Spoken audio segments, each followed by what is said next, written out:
Good evening. Today I will be demonstrating how to properly handcuff someone. A handcuff is a pair of lockable link rings typically used to restrain a prisoner or potential suspect. They are usually metal and made up of two parts linked together by two chains. Handcuffs are typically placed at the base of someone's wrist, which restrains them from moving. They also have a secondary locking feature called the double lock to ensure limited mobility or possible escape. Most handcuffs are used by law enforcement agencies. It is as a tactical force, which is applied after one has been placed under arrest or restrained for detainment. This is the key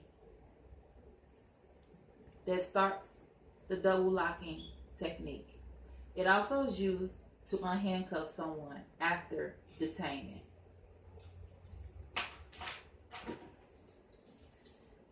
These are the handcuffs, metal with two parts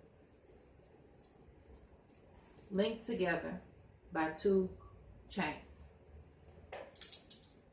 Now I will demonstrate how to properly handcuff someone.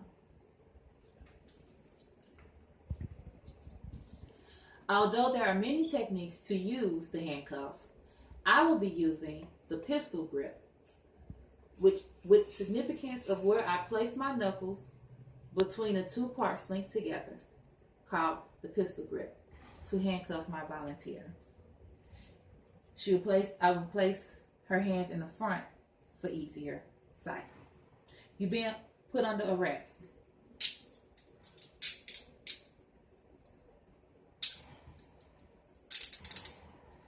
As you can see, she is handcuffed.